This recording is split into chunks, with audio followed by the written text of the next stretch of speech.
କୁଲାଡଠାରେ ସଡ଼କ ସୁରକ୍ଷା ସଚେତନ ଶୋଭାଯାତ୍ରା।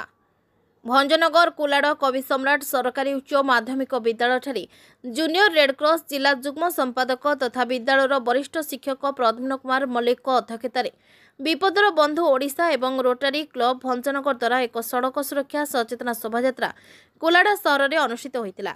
ଶୋଭାଯାତ୍ରା ଥାନା ଅଧିକାରୀ କୁମର ମୁଦୁଲିଙ୍କ ଦ୍ୱାରା ଉଦ୍ଘାଟନ ହେବା ପରେ ମେନ୍ ରୋଡ୍ ବଡ଼ଦାଣ୍ଡ ସାହି ମାର୍କେଟ ପରିକ୍ରମା କରି ପୁଣି ବିଦ୍ୟାଳୟଠାରେ ଶେଷ ହୋଇଥିଲା। ଶୋଭାଯାତ୍ରାରେ ଡାକବାଜି ଯନ୍ତ୍ର ମାଧ୍ୟମରେ ସଚେତନାର ବାର୍ତ୍ତା ପ୍ରଦାନ କରାଯାଇଥିଲା। ବିଦ୍ୟାଳୟର ଏନସିସି ସ୍କାଉଟ ଜେଆରସି ଓ ଛାତ୍ରଛାତ୍ରୀମାନେ ଅଂଶଗ୍ରହଣ କରିଥିଲେ।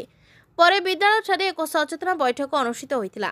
ବୈଠକରେ ମୁଖ୍ୟ ଅତିଥି ଭାବେ ଆଞ୍ଚଳିକ ପରିବହନ ଅଧିକାରୀ ଶୁଭେନ୍ଦୁ ରଞ୍ଜନ ରୟ ମୁଖ୍ୟ ଅତିଥି ଭାବେ ଯୋଗ ଦେଇଥିଲେ। ଅନ୍ୟମାନଙ୍କ ମଧ୍ୟରେ ଥାନା ଅଧିକାରୀ କୁମର ମୁଦୁଲି, ଶିକ୍ଷା ପ୍ରଦ୍ୟୁମ୍ନ କୁମାର ମଲ୍ଲିକ, ରୋଟାରୀ କ୍ଲବ ଭଞ୍ଜନଗରର ନିର୍ବାଚିତ ସଭାପତି ରଞ୍ଜିତ କୁମାର ବାରିକ, ଯୁଗ୍ମ ସମ୍ପାଦକ ରାମଚନ୍ଦ୍ର ମିଶ୍ର, ଛତ୍ରପୁର ଯୁଗ୍ମ ସମ୍ପାଦକ ରେଖା ମହାନ୍ତି, ସୁଳପାଣି ଶତପଥୀ ମଞ୍ଚାସୀନ ରହି ଛାତ୍ରଛାତ୍ରୀ ଏବଂ ଅନ୍ୟମାନଙ୍କୁ ସଡ଼କ ସୁରକ୍ଷାର ନିୟମ ଅବଗତ କରାଇଥିଲେ।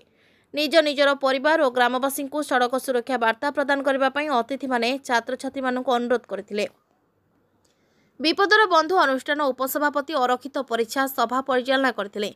ଏଥିରେ ବିପଦର ବନ୍ଧୁ ଓଡ଼ିଶା ଅନୁଷ୍ଠାନର ଭଞ୍ଜନଗର ସଦସ୍ୟମାନେ ବିଦ୍ୟାଳୟର ପୂର୍ବତନ ଛାତ୍ର ଏମ୍ ଯଜ୍ଞନାରାୟଣ ପାତ୍ର, ଗୌରୀଶଙ୍କର ପରିଡ଼ା, ପାପୁନ ସାହୁ, ଚନ୍ଦନ ସାହୁ, ଶିବା ପାତ୍ର ଏବଂ ଆଞ୍ଚଳିକ ପରିବହନ ବିଭାଗର କର୍ମକର୍ତ୍ତା ସହଯୋଗ କରିଥିଲେ। ଗଞ୍ଜାମ ଭଞ୍ଜନଗରରୁ ସୁନୀଲ କୁମାର ଗୌଡ଼ଙ୍କ ରିପୋର୍ଟ, ଫୋଟୋ ନ୍ୟୁଜ୍।